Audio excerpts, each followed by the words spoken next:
आज बात यूजीसी की जिद की, जो जबरन इम्तिहान कराने पर अड़ा है। देश में कोरोना के कहर से पूरा सिस्टम गड़बड़ा गया है। शिक्षा तंत्र बुरी तरह से प्रभावित हुआ है। प्राइमरी से लेकर यूनिवर्सिटी तक के स्टूडेंट्स बुरी तरह से प्रभावित हुए हैं। सेंट्रल हो या फिर स्टेट बोर्ड के छात्रों पर इसका कोई बुरा असर ना पड़े, इसके लिए उन्हें औसतन अंक के हिसाब से प्रमोट किया गया। ऐसा नहीं कि सब कुछ चोरी छुपे हुआ, सब कुछ खुली आंखों के सामने हुआ और सबने माना कि मुश्किल वक्त में ऐसा करना गलत नहीं। लेकिन शायद यूजीसी इससे इत्तेफाक नहीं रखता, तभी तो यूनिवर्सिटी ग्रांट कमीशन इम्तिहान कराने पर अड़ा है। यह हाल तब है जब ऑनलाइन क्लासेस में किस तरह की दिक्कत सामने आ रही है, इससे हर कोई वाकिफ है। बावजूद इसके यूजीसी एग्जाम कराने की जिद पर बना हुआ है। मामला सुप्रीम कोर्ट तक पहुंचा तो यूजीसी ने कहा कि वो बिना एग्जाम के छात्रों को डिग्री की मान्यता नहीं देगा। देश में कोरोना के मामले रोजाना रफ्तार पकड़ रहे हैं। ऐसे में अगर एग्जाम कराए जाते हैं तो क्या छात्रों पर कोरोना का खतरा नहीं बढ़ जाएगा?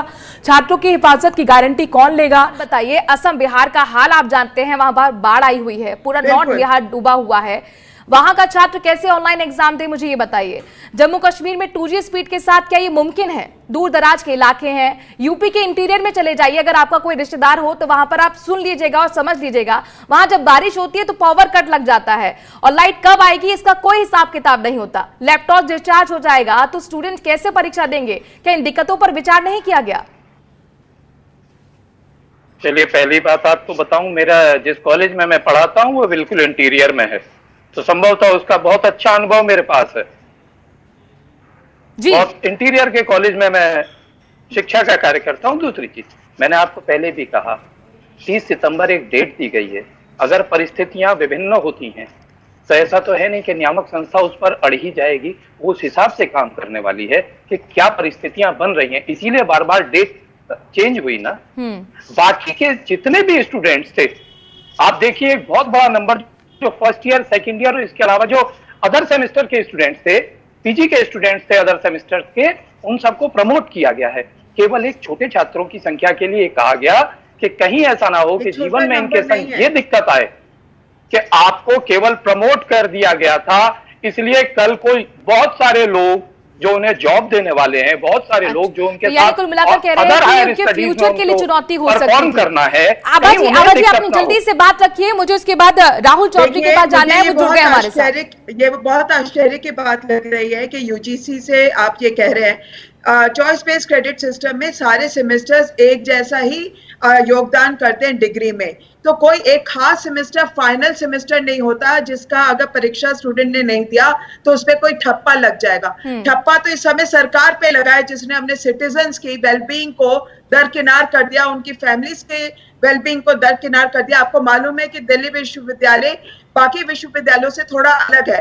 यहाँ पे पूरे देश भर का जितना नंबर ऑफ स्टूडेंट्स आते हैं, हमने खुद ही बात रखी, कश्मीर के स्टूडेंट्स परेशान हैं, बिहार और असम के स्टूडेंट परेशान हैं, यूपी के स्टूडेंट कह रहे हैं कि हमारा आधा पेपर हुआ। की कोशिश कर रहे हैं कि यूजीसी का जो फैसला है क्या वो छात्रों के स्वास्थ्य पर भारी पड़ेगा और किस तरह से ऑनलाइन एग्जाम जो है वो परेशानी का सबब बन रही है। क्या उन कमियों पर भी ध्यान यूजीसी को देने की जरूरत नहीं है?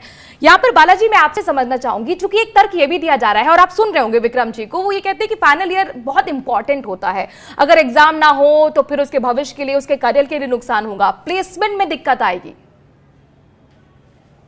देखिए, जब देश का लोकतंत्र को इस सरकार ने बगल में रखा, पार्लियामेंट को चलने नहीं दे रहा है और उसके अलावा सारे निर्णय कैबिनेट ले रहा है, वहां पे दिक्कत नहीं आ रही है। और दूसरा, यहाँ पे कहीं पे ये नहीं बोला जा रहा है ना कि आप स्टूडेंट को फ्री में पास कीजिए, वो बोला जा रहा है कि उनकी जो भी एवेल्युएशन पिछले 5 सेमेस्टर्स या 7 सेमेस्टर्स लोग किया है उसके आधार पे कीजिए। और आप मुझे बताइए, जो एबीवीपी के साथी भी कह रहे थे और यूजीसी के मेंबर भी कह रहे थे कि एग्जाम होना है, इस पूरे सेमेस्टर में कितना पढ़ाई हुआ कि इसके आधार पे आप एग्जाम करेंगे? क्या इतने कम पढ़ाई में अगर एग्जाम होगा, क्या वो क्वालिटी वो इंश्योर करेंगे कि जो पास करेगा वो डिग्री की वैल्यू रहेगी या कोई कागज का वैल्यू रहेगा? और दूसरी बात मैं कह रहा हूं, मैं एक छोटा उदाहरण देना चाहता हूं, इसके साथ मैं बताऊंगा। ऑफलाइन एग्जाम ले लीजिए, ऑनलाइन एग्जाम ले लीजिए। ऑनलाइन का तो हमारा सच्चाई पता है, इस देश के 70% लोगों के पास इंटरनेट की सुविधा नहीं है। ऑफलाइन में जो राम जन्मभूमि का जो पूरा इन्होंने सरकार ने पूरा ग्रैंड तरीके से किया और सबसे सेफ्टी मेजर्स लेके सब चीज किया, वहां के ट्रस्ट के चेयरमैन को आज कोरोना हो गया बोल के खबर आई। सोचिए, जिस प्रोग्राम में सबसे ज्यादा सेफ्टी मेजर्स लेके आपने प्रोटोकॉल लिया, वहां पे अगर कोरोना हो सकता है तो देश भर में जहां पे ऑफलाइन एग्जाम होंगे, खुद यूजीसी चेयरमैन कह रहे हैं कि 1200 चौधरी चरण सिंह यूनिवर्सिटी में, खुद वहां से ग्रेजुएट हूं, मेरी डिग्री चौधरी चरण सिंह यूनिवर्सिटी से ही है, शायद उनको स्टूडेंट्स तो के स्वास्थ्य की गारंटी कौन लेगा ऑफलाइन एग्जाम में? और दूसरा देखिए, अमेरिका से मैं एक रिपोर्ट पढ़ रही थी, स्कूल रीओपन होने के 2 हफ्ते के अंदर ही 97,000 स्टूडेंट्स कोरोना इन्फेक्टेड हो गए हैं। ये सिर्फ 2 हफ्तों का आंकड़ा मैं आपको बता रही हूँ, ये संख्या बढ़ भी सकती है। जब हालात इतने खराब हो, हर दिन हमारे ही देश में 62,000 से ज्यादा केसेस आ रहे हैं, तो फिर क्या हमें भी सबक नहीं लेना चाहिए? क्या आपको लगता है ऐसे हालात में एग्जाम होने चाहिए? बच्चों की जान जरूरी है या एग्जाम अगर सभी छात्रों को प्रमोट कर दिया जाए तो फिर सवाल यही है कि इसमें हर्ज ही क्या है? इस आपके प्रश्न के साथ कुछ प्रीवियस प्रश्न भी थे, उसका भी उत्तर दे दूं। सबसे बार बार बात आती है फाइनल ईयर स्टूडेंट्स की जी। जब आप पीजी में आते हैं तो फाइनल सेमेस्टर और फाइनल ईयर, जहां ईयरली सिस्टम है या जहां सेमेस्टर सिस्टम है, वहां पर आप स्पेशलाइज्ड पेपर पढ़ाते हैं। उस सब्जेक्ट का स्पेशलाइजेशन होता है, जिसको उस स्पेशलाइजेशन को आप प्रीवियस सेमेस्टर या प्रीवियस ईयर के आधार पर तय नहीं कर पाते। वहीं पर उस बच्चे के बारे में तय होता है कि इस सब्जेक्ट में भी इसका क्या स्पेशलाइजेशन था।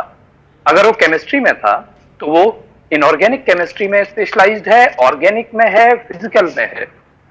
अगर वो फिजिक्स में है तो सॉलिड स्टेट में है, इलेक्ट्रॉनिक्स में है। हर प्रकार के सब्जेक्ट में अपने अपने स्पेशलाइजेशन है जो फाइनल ईयर या फाइनल सेमेस्टर में ही होते हैं। और ये बात शिक्षक भी जानते हैं और छात्र भी जानते हैं।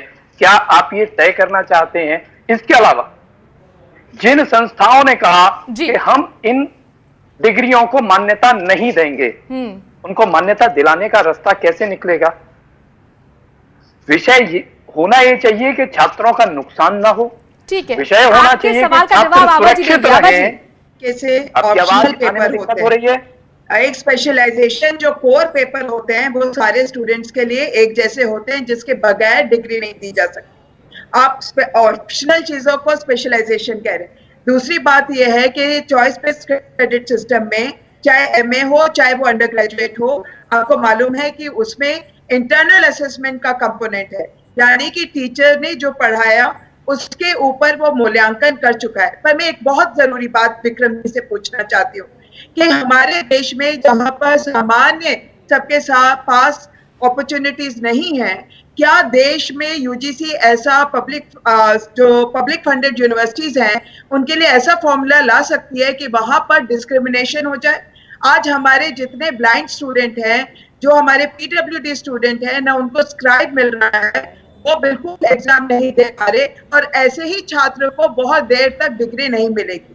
जो छात्रों के पास इंटरनेट या कनेक्टिविटी नहीं है, या जो किसी भी कोरोना अफेक्टेड छात्र हैं, उन्हीं के साथ डिस्क्रिमिनेशन हो रहा है और उनको बाद में जाकर ऑफलाइन एग्जाम देने पड़ेंगे और डिग्री उनको और देर से मिलेगी, यानी कि उनका एमए और एमएससी में दाखिला नहीं हो पाएगा। क्या यूजीसी अपने पब्लिक फंडेड यूनिवर्सिटीज यानी कि सेंट्रल और स्टेट यूनिवर्सिटीज के लिए ये डिस्क्रिमिनेशन का फॉर्मूला ला सकती है? ये बड़ा सवाल है। दूसरी बात यह है कि आज चाहे 12वीं का स्टूडेंट हो चाहे फर्स्ट ईयर सेकेंड ईयर हो, जो फॉर्मूला उनके ऊपर लगा, और ये संवेदनाशील एक देश का फॉर्मूला है कि आपने जो इंटरनल असेसमेंट है और जो पुराने पेपर्स हैं उसके बिना पे स्टूडेंट को पास किया। और मैं ये बताना चाहती हूँ, जो थर्ड ईयर स्टूडेंट था यानी कि छठे सेमेस्टर का स्टूडेंट या एमए फाइनल, उसके पास सबसे ज्यादा नंबर ऑफ पास्ट एक्सपीरियंस है। अगर आप फर्स्ट ईयर सेकंड सेमेस्टर के स्टूडेंट को फर्स्ट ईयर एक्सपीरियंस पे पास कर रहे हैं, तो जो छठे सेमेस्टर का स्टूडेंट है उसके पास पास्ट एक्सपीरियंस सबसे ज्यादा है। तो स्टैटिस्टिक्स के हिसाब से, और देखिए महाराष्ट्र के एक प्रोफेसर ने तो ये पूरा आंकड़े जमा किए, उन्होंने 200 छात्रों का एक डाटा कलेक्ट करके दिखाया कि जो फाइनल एग्जाम है वो रिजल्ट एवरेज से बहुत दूर नहीं है। ठीक है, इन दिक्कतों का हम लगातार लेकर सवाल पूछ रहे हैं।